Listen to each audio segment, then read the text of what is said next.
At the national level, it is because of the actions and inactions of President Bola Tinubu that necessitated ADC. ADC was a political contraption, an attempt to ensure that Nigeria does not slide to a one-party state. What they had planned before is that they weren't supposed to even have option.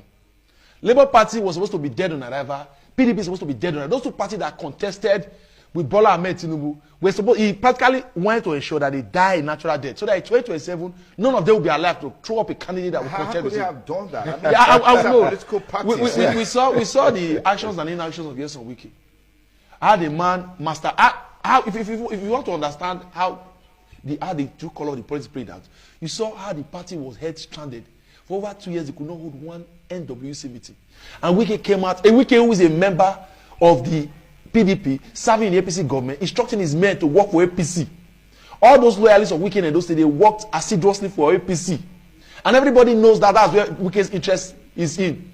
That one held the party by the jugular. Just after Atiku left, because the attempt was to frustrate Atiku and frustrate the people they knew. Because those are the two candidates Nigeria still possibly are looking towards.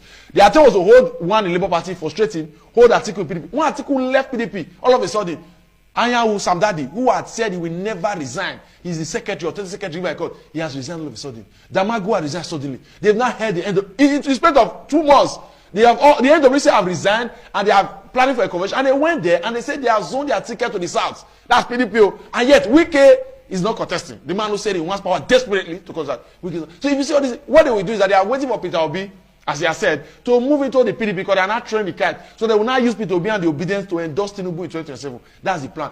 PDP is not a serious party. How can you have leadership of a political party where the leaders are openly supporting their strongest political rival? You saw here the other day again, the State government delegate came out and said he's supporting his endorsing Tinubu for second tenure. The man is still a leader of the People's Party. Yes, Wike has said he's endorsing Bola Tinubu for second tenure, and he's still a leader of the party. So who are they deceiving? Who they don't want to mess up? So that is what they've done to the People's Party. They've reduced it to nothing, to mere political pop.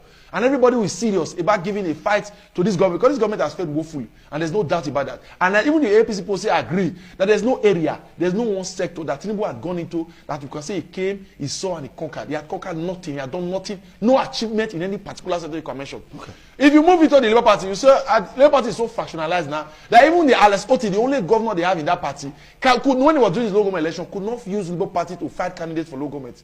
He had to go and borrow Zenny Labour Party that he now used. Today there are two executives, one Labour Party with the Abure, another one led by Alex Otti and a few other cronies. Peter Obi now practically left the party, they chased the man out. The desperation was to kill those men and kill the person that they can't run.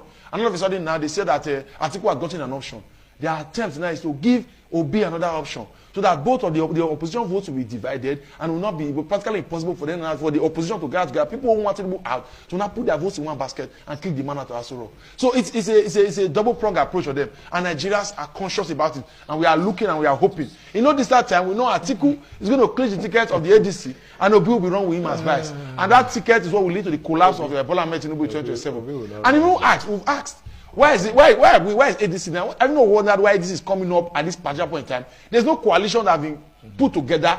3 years, this is 2025. They have 2026, elections 2027. Only a coalition ought to occur, let's say June, July 2026. But it's happening now because of the way and manner President has hacked down the political platforms and also provided clueless governance. His governance style is unprecedented when it comes to.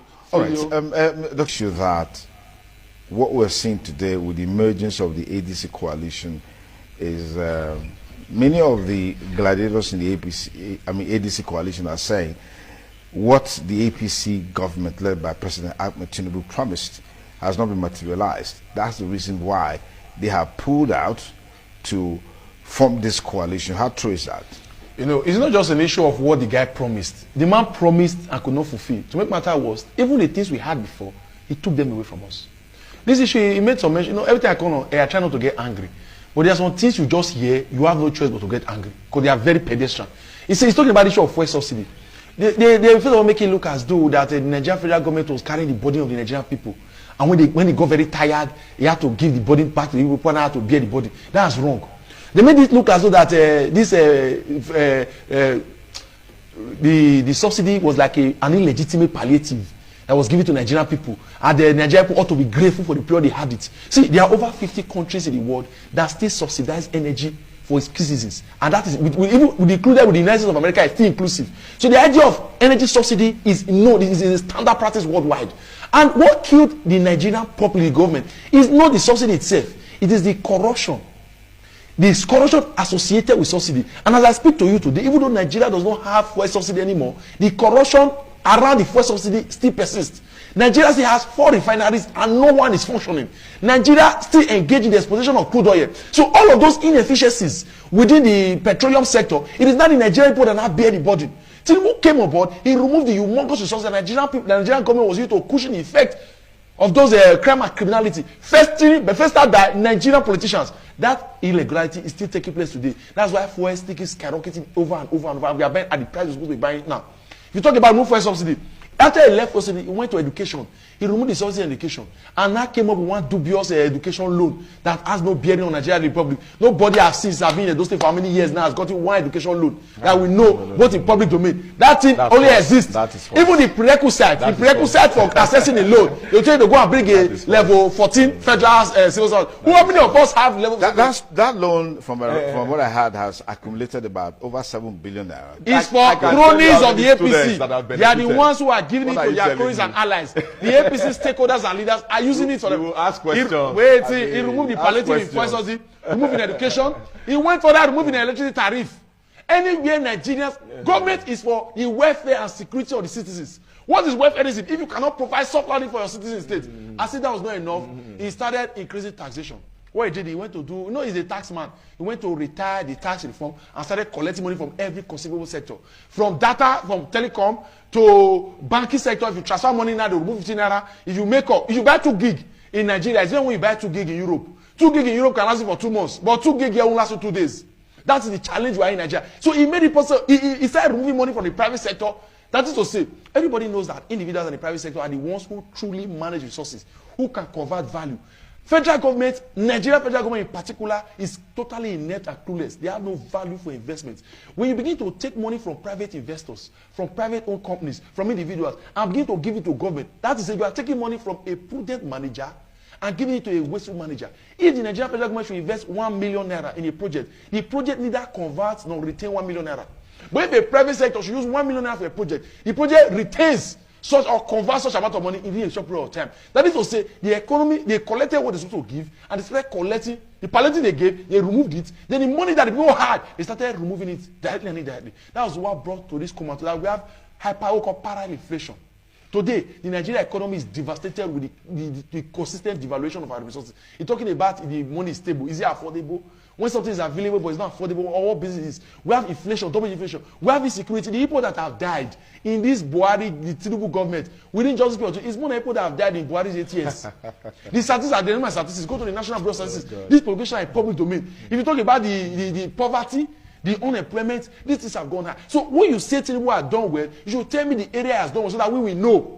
Call the sector he has done well that has changed. The place he has repositioned, he has remarked and rewired. What exactly is the promise that he has delivered? He came out to me and said, if I don't give you light in 4 years, go vote me out. Where you see light in this country? So the man has no bearing, he has no concern. When you are elected into a public office, the minute you are placed into a position of power to solve a problem, and you cannot solve that problem, you become the problem. The only problem Nigeria has today is Bola Tinubu. And we have said we are not interested in having a certain problem there or another problem. Once we identify that you are the problem, we boot you out. Well, there are those who feel different. I mean, like most of it. No, see, it is the politicians. Subjective opinions. It is the politicians. Let me answer you. When you say, Mr. President, is the only problem that in Nigeria. It's the only problem. Yes, But see, the first thing you will do for a man who is in a hole, the first thing you do is put out a hole.